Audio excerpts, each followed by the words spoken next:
Hola, ¿qué tal? Buenos días. Ya como les decía Adriana, la entrevista de hoy es con el ministro designado de Transporte, Víctor Rossi, a quien ya recibimos. Rossi, gracias por acompañarnos. Bueno, un gusto estar con usted.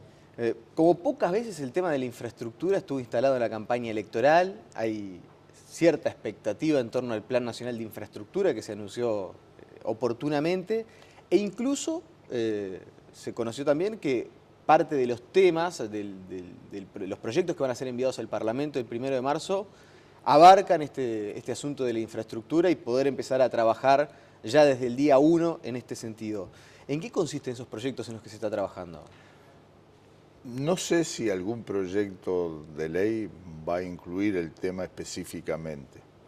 Todavía no está decidido y todavía nosotros no tenemos decidido promover, pero es cierto, no desde el día 1, desde ya estamos trabajando porque efectivamente, aparte de la necesidad de acompasar el esfuerzo por mejorar la infraestructura con el crecimiento económico del país, se generó una expectativa muy grande a partir de que se convirtió en uno de los asuntos más discutidos y más manejados durante la campaña electoral.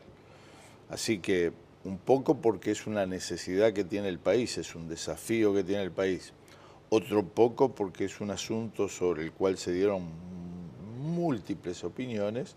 El tema de la infraestructura es un desafío. Lo que está claro también es que más allá de las diferentes opiniones y de lo que se ha hablado, hay una situación en la cual la infraestructura, la reparación de carreteras, el acompasar el crecimiento económico que ha tenido el país a la estructura, a la posibilidad de seguir desarrollándose, bueno, es un tema central. Sí. Y para eso se necesita dinero. Claro. Ahora, el país en estos años creció mucho en infraestructura. Pero no pudo acompasar las necesidades. No, creció mucho y en algunos casos las respuestas incluso superaron las expectativas, como es el caso de la generación eléctrica o como es los avances que hemos tenido en comunicaciones. En otros casos acompañó el desarrollo, aunque hay nuevos desafíos, como es la infraestructura portuaria. Pero en materia de caminería en particular, es indudable que hubo un rezago donde las inversiones que se realizaron, aunque aumentaron, estuvieron muy por detrás de lo que fue el crecimiento del transporte de mercadería, porque el crecimiento de la producción así lo impuso. Entonces, ¿esto qué hace?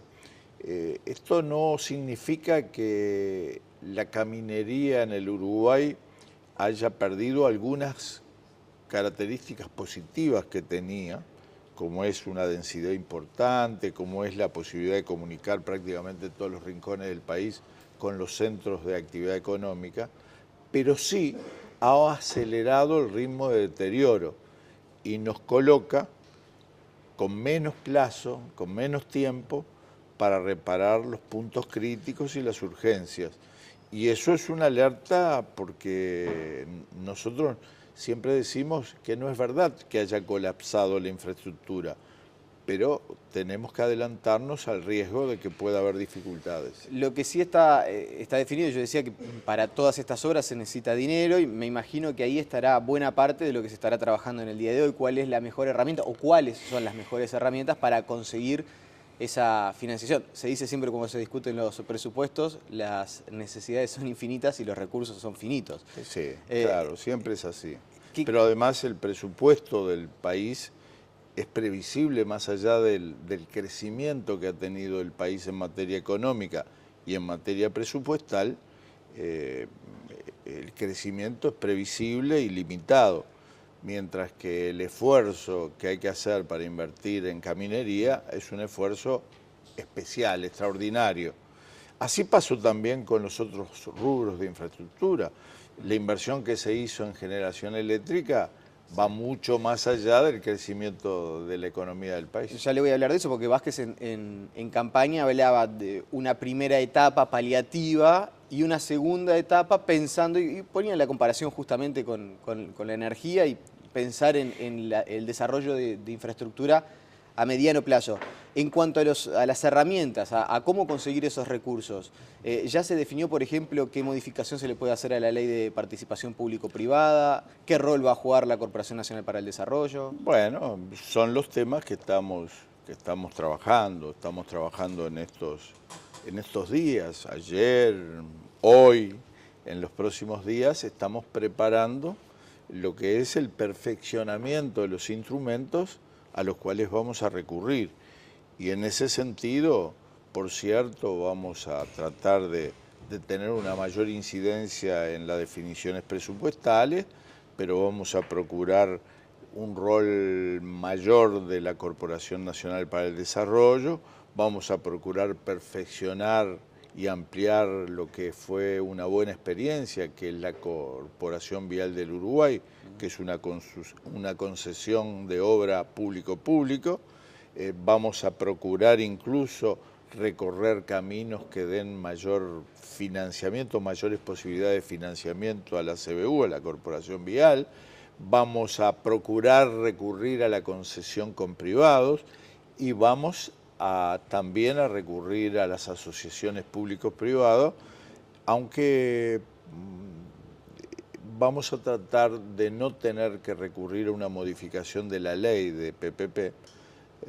Creemos que tal vez con algunos ajustes en los pliegos y en la propia reglamentación vamos a poder mejorar su aplicación y acelerar su aplicación. No va a ser en el marco general entonces de la normativa, sino en la Usted sabe que una modificación legal lleva su tiempo y acá necesitamos dinero, pero también necesitamos tiempo y necesitamos mucho trabajo. ¿Y la posibilidad de utilizar fondos de las AFAPs que se había manejado en la campaña? Bueno, es una decisión que no podemos tomar nosotros. Nosotros lo que tenemos es Pero se había mostrado voluntad por parte de ustedes para poder recurrir también a ese... Pero no la podemos decidir nosotros, lo decidirán las autoridades de las AFAP. Nosotros lo que estamos creando instrumentos como estos que le he mencionado para que las AFAP tengan la oportunidad de poder invertir para permitirnos el financiamiento de un nivel de obra que solo con el presupuesto no podemos hacer. Cuando hablamos de, por ejemplo, otros instrumentos, cuando hablamos que la CBU pueda incluso recurrir a la emisión de títulos de bolsa, cuando hablamos de la participación pública y privada, se necesitan inversores y las AFAP pueden ser uno de esos inversores. ¿Y hay inversores privados que ya les han manifestado la intención de invertir y fuerte en este sentido? Bueno, sí, nos han manifestado la voluntad de invertir, obviamente. Depende de las condiciones siempre, y eso, más allá de los anuncios, solo se ve en la cancha, en el momento. Claro. Yo le decía que Vázquez en la campaña hablaba de dos etapas, una primera paliativa y después un plan nacional similar al de energía. ¿Se manejan ustedes un plazo para eventualmente el programa paliativo que se aplique, por ejemplo, en las rutas y después poner en marcha esa segunda fase? Es muy difícil que yo le pueda definir un plan ordenado etapa por etapa porque basta recorrer las rutas para ver que hay desniveles, hay rutas que están muy bien, hay tramos de rutas que están muy bien y hay rutas que están muy mal. Por lo tanto, no se trata de definir en forma esquemática. Por cierto, que existe una valoración de qué es lo que primero hay que atacar, lo que hay que atender como un punto crítico mientras se va a la rehabilitación, lo que hay que empezar por la rehabilitación y sobre todo prever un nivel superior de servicio que hay que lograr en toda la red y el mantenimiento permanente, porque de nada valdría un gran esfuerzo y un gran empuje de inversión si después no estamos preparados para un mantenimiento sostenido. ¿Y usted participó en esta decisión, este reciente anuncio que se hizo por parte del Ministerio de Transporte, de las reparaciones que se van a realizar en mayo allí en el departamento de Colonia? ¿Se está trabajando en ese sentido de ustedes también plantear de alguna manera ya cuál tiene que ser la prioridad para los primeros meses de gobierno? Nosotros vamos a tomar las decisiones a partir del 1 de marzo. no antes, porque Bueno, pero si se hasta anuncia algo para mayo... hasta el 28 de marzo, bueno, lo que pasa es que un país es continuidad también. Nada empieza el 1 de marzo, ni nada termina el 28 de febrero. Las rutas de este país han funcionado desde hace muchos años, a veces mejor, a veces peor, a veces con más problemas, a veces con menos problemas, y su mantenimiento es continuo. Los programas, por cierto, que tienen que estar preparándose para muchos proyectos que tendrán que concretarse en los últimos años. El cierre de este periodo de gobierno no significa sino la continuidad con el que viene, de la misma manera que este periodo que ahora está a punto de terminar fue continuidad del anterior nuestro, y algunas obras que se proyectaron en el periodo anterior se concretaron en este. ¿Qué rol va a jugar Setelich en su administración? Digo, porque fue una persona muy defendida por los trabajadores ferroviarios, tenía un plan bastante marcado de lo que había que hacer para recuperar la red ferroviaria en el Uruguay. Bueno, por circunstancias internas, de relacionamiento con el Ministerio de Economía, o por lo menos con algunas personas, se terminó alejando. Va a estar Setelich un poco más encargado, obviamente en contacto con usted, y usted es el ministro, pero ¿va a estar un poco más encargado de toda la recuperación de la red ferroviaria? Usted dijo bien, yo soy el ministro, Setelich es el subsecretario de todo el Ministerio de Transporte, con todos los rubros. No hay una compartimentación para el ministro y para el subsecretario. Después sí habrá formas de organización del trabajo, de distribución del trabajo entre nosotros, junto con los demás directores nacionales que nos tendrán que acompañar. Y habrá un directorio de AFE también, y ese directorio de AFE tendrá la responsabilidad en primer lugar. Claro, la experiencia de Setelich en la materia seguramente será un componente, porque si hay algo que nosotros en el ferrocarril de alguna manera hemos aprendido, y hemos aprendido muchas veces a tropezones, es que tenemos que conocer más. Por lo tanto, una persona que ha hecho una experiencia y que ha acumulado conocimiento, es mi intención sacarle el máximo provecho. A eso iba, me imagino que la experiencia acumulada habrá sido algo decisivo al momento también de pensar en la designación de Setelich y darle la responsabilidad. Desde luego, pero de ningún modo la presencia de Setelich me va a exonerar a mí de la responsabilidad como ministro de lo que se haga y de lo que no se haga.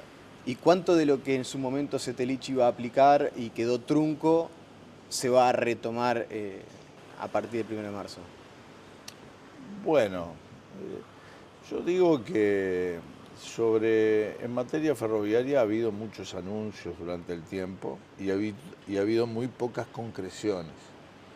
Entonces, las diferencias no están en los anuncios, tampoco en la definición de las necesidades, está en la capacidad de concretar. Y ahí es el desafío que tenemos. Efectivamente, demostrar que también podemos recuperar el modo ferroviario, porque la voluntad seguramente viene desde hace muchos años, pero desde hace muchos años, desde el año 80 y pico en adelante, el ferrocarril solo retrocedió. No, si algo no se le puede criticar al presidente Mujica es que tuvo la intención, lo anunció antes de asumir, claro. Dijo va a haber ferrocarril, el mandatario intentó con algunas iniciativas, estuvo en China explorando algunas posibilidades. Lo cierto es que más allá del plan Setelich o de lo que hizo Setelich en su momento en AFE, los avances fueron mucho más lentos de lo que se pensaba que iba a ocurrir. Porque con la intención frecuentemente no alcanza. Hay que agregarle a la intención los medios necesarios y el trabajo. Y el trabajo a veces no luce. Un título luce, pero el trabajo es todos los días, usted lo sabe bien, durante mucho tiempo, y ahí se va logrando el resultado. ¿Y se va a trabajar en conjunto con los vecinos del Mercosur en este sentido? Vázquez también en campaña decía es mucho más fácil pensar en un plan regional de vías férreas que en un plan solamente para Uruguay. El ferrocarril es un modo de transporte que en un país que se define como un centro logístico regional y que ha aumentado la producción tanto como ha aumentado, no puede prescindir de ese modo. Así como otros modos que vamos a explorar, el ferrocarril necesita aumentar su participación en el mercado y no disminuirlo como ha sido hasta ahora. Tiene todas las condiciones para ayudarnos a transportar la carga que se produce en el Uruguay. Pero realmente el ferrocarril va a tener un significado mayor en la economía del Uruguay en la medida que avance el proceso de integración regional, porque las distancias serán mayores y más adecuadas al modo ferroviario. Por lo tanto, en la medida que se puedan ir superando obstáculos y desafíos en el proceso del Mercosur y en el proceso de integración con América, entonces el ferrocarril va a ir potenciándose. Bien, me quedan algunos minutos y no quiero dejar de abordar algunas consideraciones. El pasado lunes Raúl Sendic decía en esa misma silla que todavía no estaba 100% definida la ubicación del puerto Aguas Profundas en el departamento de Rocha, que se estaba analizando, que todavía ustedes no habían podido determinar por qué había duda en torno a su localización. ¿Qué se va a hacer con el puerto Aguas Profundas en Rocha? El puerto de Aguas Profundas es un objetivo estratégico del país y cada día que pasa ese objetivo estratégico adquiere mayor importancia para el futuro del Uruguay. Por lo tanto, es cierto, tenemos que definir de qué manera podemos procurar que esa idea, que es un sueño que viene de lejos y que tendrá que concretarse en el futuro, vaya tomando forma. Pero hoy por hoy, permítame decirle que los grandes desafíos que tiene el Uruguay en materia portuaria pasan por otros lugares.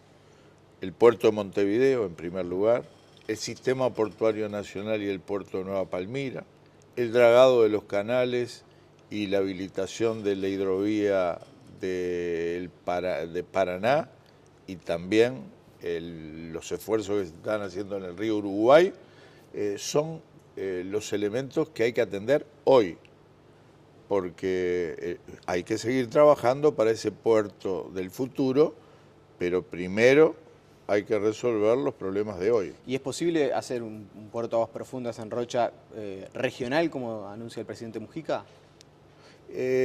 Cualquier puerto del Uruguay. No que sea un puerto uruguayo, sino que sea un puerto regional. El sistema portuario uruguayo nacional es un puerto que cumple funciones para la región. La presencia del puerto de Montevideo en su momento era porque tenía una incidencia que iba más allá del territorio de la banda oriental, y el puerto de Montevideo se prestigió en la región mucho más allá del territorio nacional. Lo que mueve el puerto de Montevideo no es la carga solo que produce el Uruguay o que llega al Uruguay, sino es carga de la región. Por lo tanto, un puerto de Aguas Profundas en Rocha también hay que concebirlo en forma regional, porque la mercadería que por ahí circule va a ser mucho más allá del Uruguay. Bueno, la forma de participación, de relacionamiento del puerto con el país y del país con la región son las cosas que hay que construir. Bien, le planteo ya sobre el final. ¿Ha conversado con los trabajadores de la Expluna? ¿Cómo viene el proyecto Alasú? Y sobre todo la utilización de los puentes aéreos en los horarios más rentables, que era un tema también que se tenía que conversar con la República Argentina. No he conversado con los trabajadores de la Expluna. He procurado estar informado de la evolución que tiene el proyecto Alasú. ¿Y cómo lo ve el proyecto? Es un proyecto muy difícil.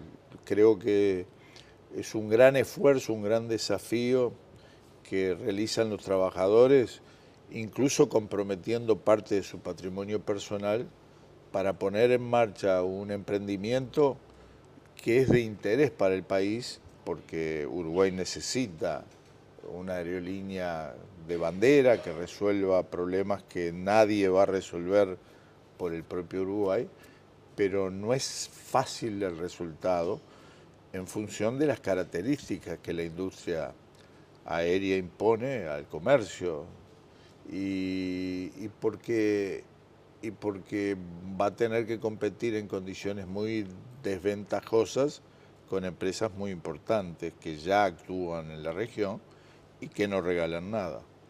Desde su visión entonces es una aventura compleja.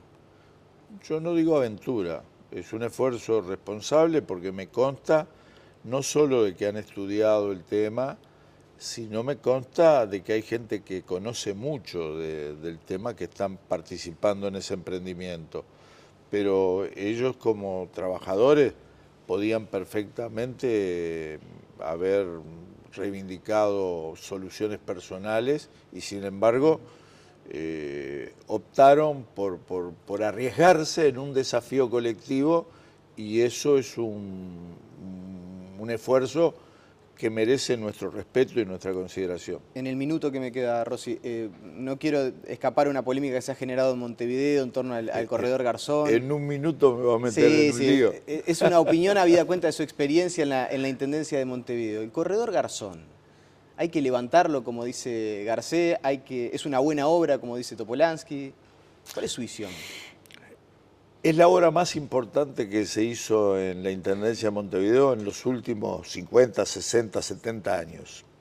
Porque no es solo Garzón, es también un conjunto de otras vías que no se mencionan, pero que yo invito a los ciudadanos de Montevideo a recorrer.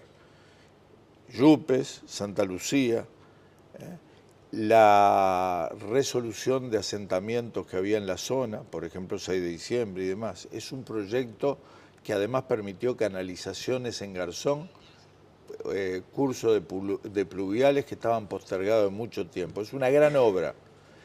El error, a mi entender, fue cómo se planificó la circulación por encima de esa gran obra.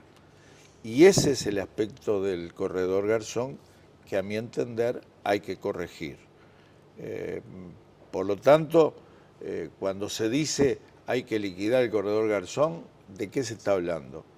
Del ordenamiento de pluviales, de las canalizaciones de Garzón, de ese pavimento importantísimo y bien hecho que se hizo, de Yupes, de Santa Lucía, de la regularización de asentamientos o de la canalización, que es solo un aspecto. Esa canalización, por donde circula el transporte colectivo, para mí tiene errores que hay que corregir. Rossi, le agradecemos su presencia esta mañana aquí en Tele Buen Día. Hacemos la pausa y seguimos con el noticiero.